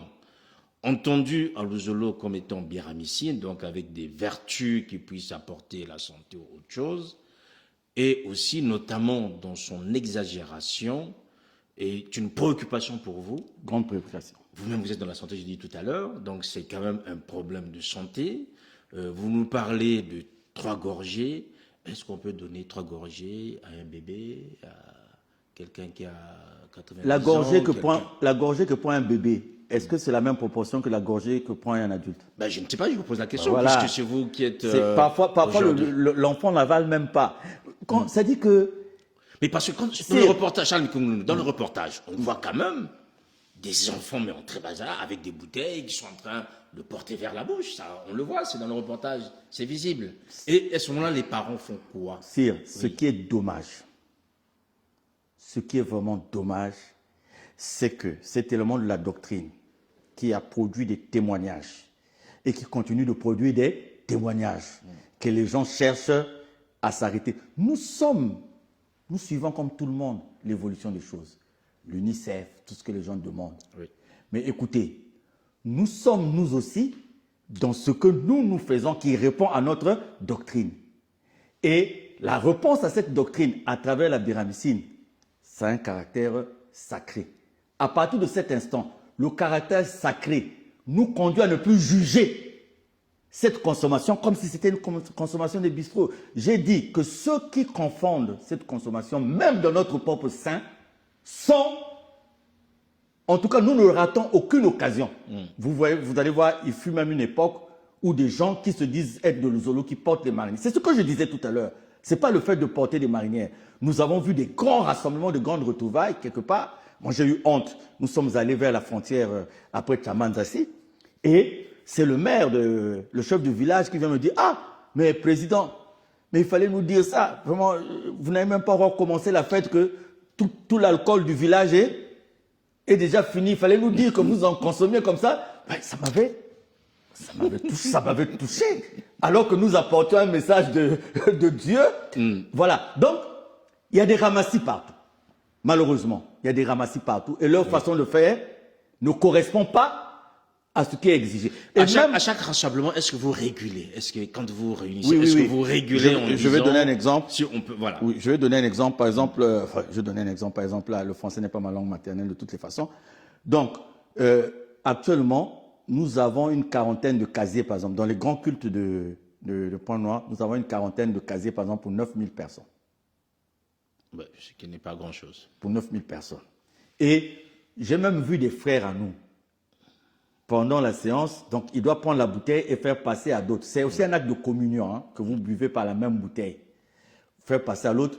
Nous avons vu des frères caporaliser la bouteille. À partir de ce moment, ce n'est plus la biramycine, c'est la bière. Mais Sir Makosso, qu'on n'enlève pas à cet élément important de la doctrine son caractère sacré qui a fait qu'aujourd'hui, Est-ce que des maladies incurables Oui. ont été guéries. avez-vous déjà été interpellé par le ministère de la Santé par rapport à ça? Ouais, le ministère de la Santé ne peut pas nous interpeller parce que Le ministère de l'Intérieur, par exemple. qui nous s'occupe évoluons du de culte. façon... Je veux dire, le ministère de l'Intérieur qui s'occupe du culte. Oh, mais je crois que le ministère de l'Intérieur doit d'abord avoir beaucoup à faire, interpeller les gens dans les VIP, tout ça qui sont en train de... dans les VIP, dans les boîtes de nuit, qui consomment. Vous savez, aujourd'hui, on retrouve dans beaucoup d'endroits la bière, 4 bouteilles de bière à 1000 francs. Oui. Et on ne retrouvera jamais une bouteille de jus, 4 bouteilles de jus à 1000 francs. Il y avait une campagne, je ne sais pas si ça existe toujours. Vous voyez 4 bouteilles, on vous dit 4 bouteilles de Kuka, par exemple, une bière que les gens aiment bien maintenant. Ça a été normalement interdit par le ministère du Commerce. Voilà, donc c'est ça. Il faut plutôt s'occuper de cette consommation-là. Nous maîtrisons la nôtre à notre niveau parce que nous le faisons dans un caractère purement sacré. D'accord. Aujourd'hui, Charles Mikongolundou, vous êtes à Paris. J'aimerais, puisque nous arrivons à la fin, j'aimerais que vous vous adressiez d'abord aux frères et sœurs de Luzolo à Paris. À partir de Paris, je pense que vous vous adressez au monde entier, puisque les gens nous suivent en ce moment, nous sommes en direct, ils comprennent très bien l'importance d'être votre venu ici. Vous êtes venu ici d'abord en tant que leader spirituel, puisque c'est pour cela, c'est ainsi qu'a été qualifié le prix que vous avez reçu, en tant que lumière du rayonnement spirituel et religieux. Sur ce plan-là, il y a 2 personnes, il y a vous et Yvan Castanou, chacun dans son domaine aussi avec des œuvres qui sont aujourd'hui visibles. Qu'est-ce que vous voulez dire aux frères et aux sœurs de Paris? Je sais que vous aurez l'occasion de leur dire de vive voix, mais nous voulons profiter ici par Diana TV que pour que vous vous adressiez à eux. Voilà, la première des choses, c'est qu'ils savent tous que Guy-Émile Houphouët-Sétouabo, bien que homme de la terre, il n'est pas un homme de la terre. Nous sommes venus dans son association.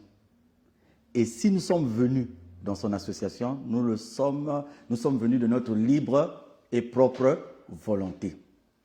Ce qui veut dire que je vous demande à vous tous, nous voulons défendre Guy-Émile Houphouët-Sétouabo, nous voulons suivre Guy-Émile Houphouët-Sétouabo, sa doctrine, ses enseignements, l'authenticité de ses enseignements. Pas quelque chose à enlever, pas quelque chose à ajouter. Deuxièmement, il y a 2 boussoles qui prouvent si nous sommes en train de défendre Guy-Émile ou si nous ne sommes pas en train de défendre le but de l'association. Tel que Sir Makosso m'a posé la question tout à l'heure, qu'est-ce que nous avons fait jusqu'à présent? 2, les vérités divines de l'heure. Si Guy-Émile était un Chinois, je ne sais pas quoi, quelqu'un qui est né sans nombril, à Dakar, il y a eu des éminentes personnalités qui m'ont dit d'amener les preuves. Et j'ai amené les preuves. Vues dans le soleil. Donc, je demande à tous les frères et sœurs d'être sereins. Je dis aux frères et sœurs que les gens ont confondu Guy-Émile Houphouët-Sétouabo à un simple humain. Mais voilà 10 ans après, là où nous sommes. J'encourage nos frères et sœurs, je vous dis, mettons-nous dans une vie de prière parce que très souvent, les circonstances nous font quitter la vie de prière et c'est là où nous perdons le discernement. Le discernement, il n'y a que Dieu qui peut nous le donner. La récompense dans ce que nous faisons ne viendra que de Dieu. Et si à un moment où le monde, dans ses pesanteurs, est en train de faire douter même beaucoup d'entre nous, au moment où Dieu devient virtuel pour beaucoup d'entre nous, beaucoup de gens se disent, qu'est-ce que Dieu va m'apporter? Aujourd'hui, facilement, on va aller quelque part, on vous dit, parce que vous êtes rentré là, vous avez tel boulot. Parce que vous êtes rentré là, vous avez telle fonction. Parce que vous êtes rentré là, vous avez maintenant telle relation qui peut vous aider à avoir ceci ou cela. Donc, même les fois les plus fortes, laisse, abandonne. Parce qu'on dit Dieu ne fait pas. Mais je demande à la communauté Luzolo, qu'il soit du 884-83, qu'il soit du 004 ou de l'après-Émile, que quand nous sommes rentrés dans Luzolo, pour laver notre karma, il y a eu ce qu'on appelle les sacrifices de purification. Personne d'entre vous n'a envoyé ces sacrifices de purification à Mikungi Lunusha, ou à Bikinu Bisombolo, ou à Lévi Ndiengi. Tous, nous envoyons à l'OPH, qui est Guy-Émile Houphouët-Sétouabo. Ce qui veut dire que si vous suivez Mikungi, il faut être sûr que Mikungi fait la volonté de Guy-Émile Houphouët-Sétouabo. Si vous suivez Bikinu Bisombolo, il faut être sûr que lui, il fait la volonté de Guy-Émile Houphouët-Sétouabo. Si vous suivez Lévi Ndiengi, il faut être sûr que lui aussi, il fait la volonté de Guy-Émile Houphouët-Sétouabo. Comment le savoir? Tout est là. Tout est là. Il n'y a rien. Si aujourd'hui quelqu'un vient vous dire qu'il change les textes fondamentaux de l'association, il ne suit plus Guy Émile parce que Guy Émile dit qu'il soit vivant, qu'il soit mort, nul n'a le droit de les changer. Si quelqu'un vient les changer, vous savez déjà qu'il ne fait pas la volonté de Guy Émile Houphouët Sétikwabo. Guy Émile Houphouët Sétikwabo dit qu'il va régner d'éternité en éternité. Il est éternel, il vit d'éternité en éternité. Si vous voulez connaître qui il est, lisez dans Jean 16 de 10 à 15, l'éternité de Guy Émile Houphouët Sétikwabo. Si quelqu'un vient vous dire l'après Émile, donc il va à l'encontre de ce qui est mis. Donc c'est facile. Beaucoup le savent, beaucoup d'entre vous le savent, mais c'est la pression des hommes. C'est ce qu'on appelle les bisengwamokili. C'est-à-dire qu'on vous a déjà appris quelque part qu'on a embauché les gens et celui qui les a embauchés a dit si vous allez au 884, donc tout ça. Donc je vous demande enfin à ceux qui, les miens, ceux du 884-83, continuez à garder la ligne, continuez à garder la foi parce que vous avez vu que le temps nous a prouvé que tout ce qu'on nous a fait ici à Makosso, on nous a fait plein de mauvaises choses. Croyons que ça allait nous décourager. Croyez que ça allait faire qu'on abandonne, mais nous sommes debout aujourd'hui. Donc, gardez cette foi et ayons une vie de prière. Portons le nom de Guy Émile Houphouët Sétikwabo partout. Je sais que nous, les Congolais, si nous n'arrivons pas à le faire, d'autres personnes le feront. Si Makosso aujourd'hui sur les réalités de la Bible, sur les réalités des vérités divines de l'heure, quand Guy Émile a parlé, aujourd'hui, c'est les Occidentaux qui confirment que Dieu est véritablement noir, que le Congo-Brazzaville est la terre de la création, c'est confirmé. On nous a donné le jardin d'Éden. Bon, Cyr a fait la théologie, hein, donc il est en train de me regarder avec, me dit, mais qu'est-ce qu'il est en train de me raconter? Ce gars, ça a été prouvé aujourd'hui. Et ça, c'est le réconfort que nous avons. Donc, pour mes amis de Paris, j'ai pas eu le temps vraiment d'être avec les frères et sœurs de Paris. J'ai pas vraiment eu le temps. La première raison, c'est ce que j'ai dit, c'est sur une occupation purement personnelle. La deuxième raison, c'est que le pauvre président que je suis vit de façon un peu... C'est difficile. Ceux qui vivent avec moi, ils savent. C'est un petit bruit la nuit, il faut se réveiller. C'est parce que ce que les gens... De loin, les gens ne savent pas ce que nous avons vécu. De loin, les gens ne savent pas ce que nous avons subi. Est-ce que finalement vous prévoyez un voyage à Paris pour venir rencontrer Paris, il y a le président Ténor, Tacite Ténor, qui est venu déjà 2 ou 3 fois. C'est vrai. Donc en fait, je trouve inutile de faire ce que lui, il est déjà venu faire. Sinon que peut-être pour les enfants de papa me voir, mais sinon que je dis que chez nous, c'est pas la personne qui compte. C'est pas la personne. Le frère Tacite Ténor Tombéké. Et puis moi, je suis pas un homme des honneurs, un homme de... J'étais au Bénin récemment, c'était pareil. Quand il y a eu la sortie du Sénégal, je me suis payé mon billet moi-même, je me suis logé moi-même. C'est comme ça que je suis. Je suis comme ça. Je n'aime pas trop les encombrements là. Donc je leur dis, je reviendrai à Paris. Si je ne reviens pas, s'il y a nécessité de revenir, le président Ténor Tacite Tombékende reviendra. Là, par exemple, demain, il va au Gabon. Nous avons perdu un éminent membre au Gabon. Donc il y a une équipe qui a déjà fait la route, qui est rentrée au Gabon. Et lui, il va nous représenter là-bas. Et moi, j'avais prévu de Paris de passer par Libreville. Mais comme il est déjà là-bas, j'irai droit à Mosenjo, puisque nous avons une rencontre, une descente à Mosenjo. Donc le dimanche, je serai à Mosenjo. Voilà, donc les gens de Mosenjo, vous allez recevoir un Parisien qui va arriver. Je suis né là-bas. Donc les populations de Moscou, on dit c'est Moscou maintenant. Exactement. On appelle de Moscou. Vous allez avoir un Parisien qui va débarquer d'ici dimanche, donc il y a la personne de Charles Mikungulu. Vraiment merci, merci d'avoir pris le temps de nous donner tous ces éléments. Je sais qu'on n'a pas tout évoqué, mais l'essentiel y est. Ceux qui suivent l'actualité de Louzola à travers Ziana TV, c'est vrai que là aussi, les gens ont été abreuvés de cette actualité, parfois des breaking news et tout le reste. En ce moment, c'est un peu calme. Est-ce que ça vous réjouit? Merci à Ziana TV. Ziana TV, on ne peut pas vous accuser de partialité. Parce qu'à plusieurs reprises, vous avez appelé les autres. Nous avons aussi demandé un face-à-face sur Ziana TV. Ça fait à un moment donné, là où on ne nous comprenait pas dans les juridictions, on nous a compris à travers les médias. On nous a compris à travers ce que nous avons dit à gauche et à droite. Et aujourd'hui, ça paye. Et nous vous disons aussi merci beaucoup. Mais je suis prêt. Comme je venais d'intervenir, il y a des gens qui vont se mettre à publier. Je suis prêt pour le face-à-face. Oui. Et s'ils peuvent le faire rapidement, avant que je parte de Paris, ça sera une bonne chose. Bah, alors, mais ça a toujours été comme ça. Hein. C'est vrai que chaque fois que nous avons eu... Parce qu'ils vont chercher à... Quelqu'un va venir, un Gomez, comment on va venir parler de je sais pas quoi. Puis on parle là face à face. Ici, Je suis encore à Paris. Nous sommes vraiment ouverts pour ces échanges. C'est vrai que il n'y a pas beaucoup d'occasions d'avoir Charles Mikongilolo, mais aujourd'hui on a des outils. Hein. Il peut être aux Antilles ou à Mosenjo. C'est un homme qui est connecté, donc on peut l'avoir et organiser un plateau si cela est nécessaire. Pour nous, ce qui est très important, Charles Mikongilundu, c'est vraiment de libérer cette parole, de faire en sorte que ceux qui vous suivent à travers votre actualité puissent comprendre aujourd'hui les enjeux et en même temps que cette parole soit partagée aussi par d'autres.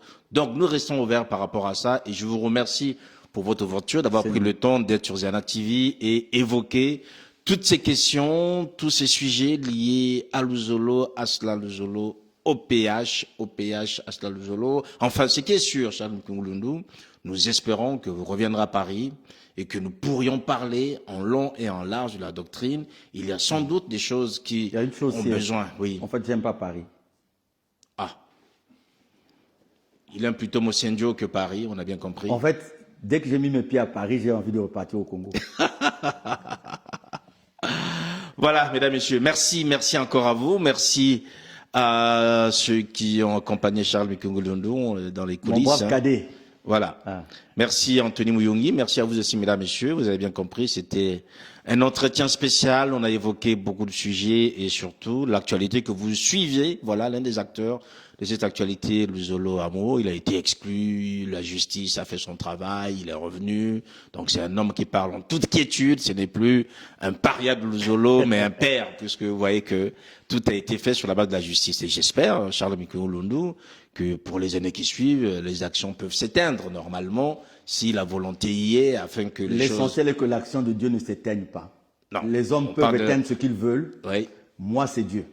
Tant que Dieu n'éteint rien, ça ne change rien pour moi. En avant. Voilà, mesdames, messieurs, merci encore à vous. Portez-vous bien, nos programmes continuent et on vous retrouve la prochaine fois demain, 7h, heure de Paris, 6h, heure de Brazza. Vous aurez donc Brice Landry Déco dans la matinale. Quant à moi, je vous retrouve d'ici ce week-end, puisque nous serons à l'inauguration de la Guéguette africaine de Suresnes et vous suivrez donc tout ça en direct sur Ziana TV. Portez-vous bien et à très bientôt. Au revoir.